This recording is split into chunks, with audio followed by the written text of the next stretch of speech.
वहीं से सिलसिला जोड़ते जहाँ पे ख़त्म किया था। गज़र सदीक साहब, आपने जो पॉइंट रेस किया उसको लेके हम आगे चले, लेकिन जो सिचुएशन भारत के अंदर है, जैसे मैंने कहा कि 6281 डैम्स बना चुका है इंडिया, 143 बड़े डैम्स हैं।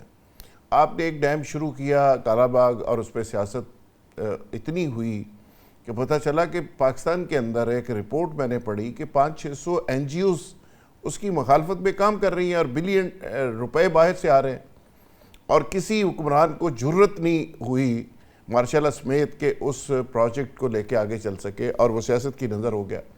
जो डैम्स आपके बन रहे हैं जिस पे बिजली के बिलों पे भी हम पैसे दे रहे हैं, उनकी हालत भी देख लें। 10-10, 15-15 साल से वो पड़े हुए हैं और उसके पैसे इन्हास हो रहे हैं, दिहाड़ियाँ लग रही हैं। तो इंडिया अगर बाकायदगी के साथ आप भी रिजर्वायर बना रहा है, तो हमें किसने रोका है कि हम नेशनल लेवल के जो प्रोजेक्ट्स हैं उस पर सियासत करें और उसको सियासत की नज़र कर दें? हमें भी बनाने चाहिए। जी, मैं हमारे भाइयों को जरा गुस्सा लग जाता है इस बात के। मैं सच बोलता हूं और सच बोलने के लिए मैं कसम भी खा सकता हूं। दुख का मकाम है। मैंने ऐसे ऐसे इशू किए हैं। ये आप कालाबाग डैम की बात कर रहे हैं सर, मैंने सर 2010 में ऑर्डर कराए थे लाहौर हाई कोर्ट से, चीफ जस्टिस से उमरताब इंदियाल साहब। आज 2026 आ चुके हैं। नीलम जेलम के हवाले से मैं बड़ी मजेदार बात बताऊं आपको। पता है कि नीलम जेलम का अभी वो अपना प्रोजेक्ट बंद पड़ा हुआ है। किसी वजीर आजम हो 11 अरब का जहाज तो ले लेना है, अपना अपना जहाज लेके सफर तो कर लेना है। जरा गौर करें, आज दियावर भाषा डैम वगैरह की परफॉर्मेंस देख लें कि प्रोजेक्ट एक्सकलेट कहां से होकर कहां चला गया है। कभी आपने नेशनल असेंबली के अंदर सेनेट में को डिबेट सुनी इसके ऊपर? कभी आपने इन रियल इश्यूज के ऊपर बात सुनी है आपने? वो एक ही है, पाकिस्तान तहरीक इंसाफ को दफन कर दो। आपने पाकिस्तान तहरीक इंसाफ के लिए जो कुछ करना था कर लिया। मतलब ये इससे यानी जिस तरह पाबंदियां लगाई, तो यार कालाबाग डैम में भी तो कर सकते थे अभी आप, और कौम को एतमाद में लगा के बड़ा गोल्डन टाइम था। आपने तो किसी को खांसने नहीं दिया, घरों से बाहर किसी को एहतजाज करने नहीं दिया। कश्मीर में हालत देख लें आप, हर जगह देखें। मैं जो भी तरीकाकार है स्टिक पॉलिसी का, लेकिन खुदारा, लेकिन मैं असल जुल्फकार राज साहब बड़ा बुरा लगेगा। देखिए आपको पता है यहाँ अमेरिका की जुबान बोलने वाले बहुत लोग थे। आजकल सहाफियों की बजाय वो लोग जुबान बोलते थे। वो कुछ लोग तो एजेंट के तौर पर काम करते थे। जो उनका तरीकाकार था वो इतना डिफेंड करते थे जैसे पता नहीं अमेरिका भाई बाप है। हमने तो कभी अमेरिका को भाई बाप नहीं बनाया। लेकिन मैं तारीखी बात बताने लगा हूं, मोदी का जो यार है गद्दार है, गद्दार है। आमों की पेटियां किनके घर आती थी? अगर याद हो आपको, साड़ियां तोहफे किसके घर आती थी? कुलभूषण यादव के केस में इंटरनेशनल कोर्ट ऑफ जस्टिस में किसके बयान इस्तेमाल हुए? ये रिकॉर्ड का हिस्सा है। तो मैं तो इसलिए एक्यूज करता हूं इस गवर्नमेंट को कि वही है गवर्नमेंट ये वाली। ये तो फील्ड मार्शल आसिम मुनीर साहब की वजह से ईरान वाले मसले में क्रेडिट उनको मिला है।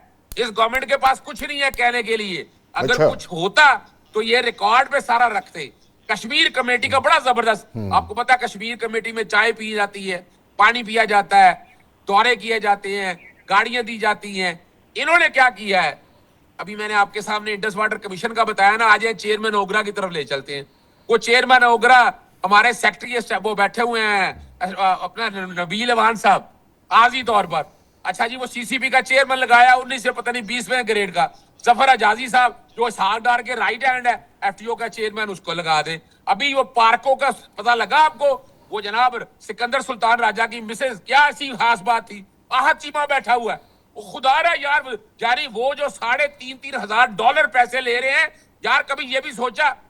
एक अपॉइंटमेंट भी मेरिट के ऊपर नहीं है।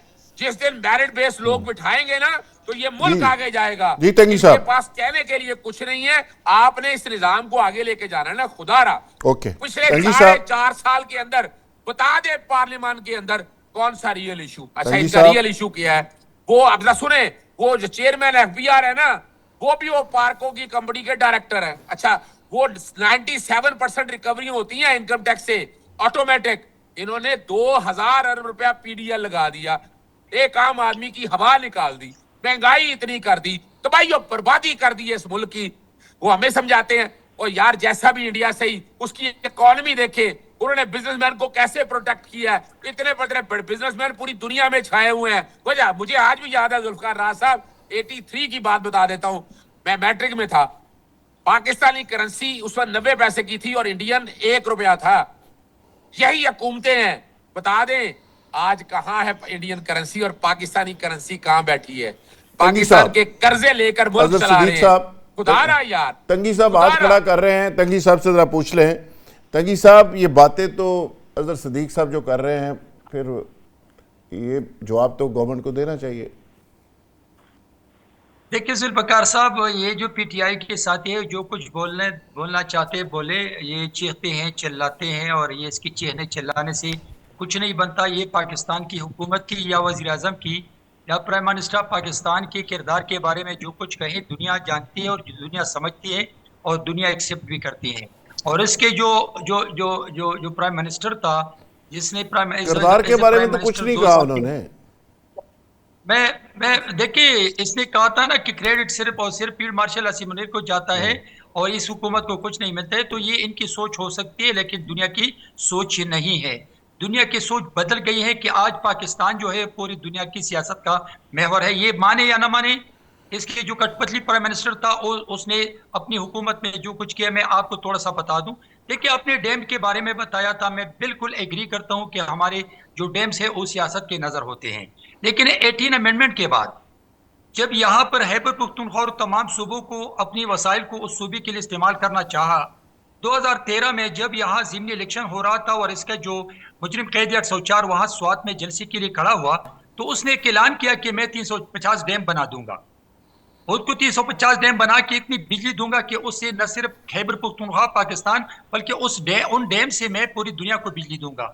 और उनको इतना ही पता नहीं था कि ये डैम नहीं है, ये चक्की बना रहे हैं, जिसको चक्की कहते हैं। जो लोग वहां कम्युनिटी मिलके अपनी मदद आप वहां पर वो बनाते हैं और अपने गांव को बिजली देते हैं। ये मुझे बताइए, मैं अपने जो चीखते हैं अपने पीटीआई के साथी, इनसे मैं पूछता हूं कि अभी 18 अमेंडमेंट के बाद जो 14वां साल है, आपने 1 मेगावाट बिजली बनाई है खैबर पख्तूनख्वा में? मैं चैलेंज करता हूं, मेरा 1 to 1 इसके साथ शो कर ले, मैं डॉक्यूमेंट्री प्रूफ के साथ समझ कर लूंगा कि 1 मेगावाट बिजली इसने नहीं बनाई है। किसने मना किया है? अजहर साहब, चैलेंज आ गया। अब सुने, मेरे फ्लोर पे ना आए, मेरे फ्लोर पे मत आए, मैं आपसे रिक्वेस्ट करता हूँ। कहाँ चलना है पंजाब? जुल्फिकार साहब, बात ये नहीं है पंजाब में, बात ये नहीं है। ये वकील साहब आते हैं, ये अजहर सिद्दीक साहब, खुदा की कसम पे मुझसे आप एक बात नहीं कर सकते। तो शो वही करते हैं, एक बात नहीं कर सकते, जाएंगे ऊपर और वही बैठकर करेंगे। आ जाए अजहर सिद्दीक साहब कह रहे हैं कहाँ पे प्रोग्राम कहाँ पे करना है? 1 to 1 शुरू के तुम समझते हो, घर जाके बैठा कर सीरियस टॉपिक है और सीरियस यार मस्करा बुला लेते हो आप। रात ये मस्करा बुला लेते हो इस बेचारे को। सीनेटर है भाई अजहर सिद्दीक साहब यार, इस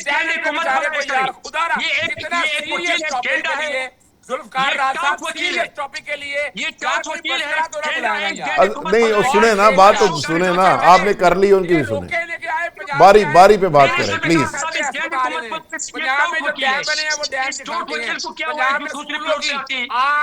अजहर सिद्दीक साहब बारी बारी पे बात करें प्लीज। तंगी साहब बारी बारी, ब्रिगेडियर साहब चलो आप जरा रेस्ट कर लें, मैं जरा बाकी मेहमानों को एंगेज कर लूं। आप जरा प्लीज ब्रिगेडियर साहब, हम जरा मौजू को थोड़ा। जुल्फिकार साहब, मैं एक बात बता दूं आपको, मुझे मौका दे। जी ब्रिगेडियर साहब, आपको भाई क्या मौका देना यार? पे जब इंसान बात करते मौका देना चैलेंज हो गया ना जुल्फिकार राज साहब, साथ होंगे, देखिए कुत्ते की तरह घूमते हैं, अस्पतालों में जाएंगे, की तरह घूमते हैं। चैलेंज तो हो गया है, अब चैलेंज का कुछ टाइम रख लेते हैं ना, 1 to 1 प्रोग्राम का कुछ टाइम रख लेते हैं, लेकिन मैं स्टूडियो के अंदर नहीं रख सकता, यहाँ पे हमारे पास ग्लास कप जरा ज्यादा नहीं है। अच्छा ब्रिगेडियर साहब, आप जरा इस पे को रिस्पॉन्ड करना चाह रहे हैं प्लीज। मैं 2-3 बातें, पहली बात कि मैं क्विकली 2-3 बातें। कश्मीर कमेटी जब मौलाना फजल रहमान साहब उसके चेयरमैन थे कई साल पहले, ये हकीकत है उस वक्त एक्टिविटी होती थी। कश्मीर कमेटी जो है वो नजर आती थी, उनकी डेलीगेशन भी बाहर जाते थे। वो अलग बात है कि जो चेयरमैन कश्मीर कमेटी उसको ठीक ठाक पर्क्स एंड प्रिविलेजेस भी होते थे। अब उनको क्या प्रिविलेजेस मिल रहे हैं जो मौजूदा कमेटी है हमें नहीं पता, ना कभी हमने नाम सुना जिस आपने भी कहा, और ना कभी उनकी कोई एक्टिविटीज का हमें पता लगा। दूसरी चीज ये, अब डैम्स पे आ जाए। देखें ये बात सही है कि ये जो दो हमारे भाषा डैम और वो जो दूसरा दासू है, वो जो डैम बन रहे हैं, वो तो अभी उनकी कीमत इतनी मैनी टाइम एस्केलेट कर गई है, और जो 2028-27 में मुकम्मल होने थे, अब तो कोई ऐसा नजर ही नहीं आ रहा। लगता ये है कि इस वक्त सारा जो जोर है वो आईपीपीज के जो 2 खरब रुपए देने हैं, 2000 बिलियन रुपीस प्लस, जोर उस पे ही नजर आ रहा है कि किसी तरह उनके तरफ से जो वो हो जाए। तीसरी बात ये है, ये कश्मीर कॉज देखे 5 अगस्त को हर साल, सुनने मेरी बात, 5 अगस्त को हर साल कश्मीर का वो डे मनाया जाता है जब आर्टिकल 370 उसने खत्म किया था मूडी ने, और कश्मीर का ऑटोनोमस स्टेटस जो है वो खत्म हो गया, मर्ज कर दिया यूनियन में। मैंने ये देखा पिछले 2-3 साल से 5 अगस्त को उस तरह की नेशनल लेवल की एक्टिविटी नहीं हो रही। और मैं आपको बता दूं, you may not agree with me but it is a fact कि कश्मीर कॉज पे अगर कोई स्ट्रॉन्ग स्टेटमेंट आती है, हर महीने आती है, वो कोर कमांडर कॉन्फ्रेंस में आती है, वो हमेशा बिल्कुल ठीक है। कश्मीर ब्रिगेड साहब जरा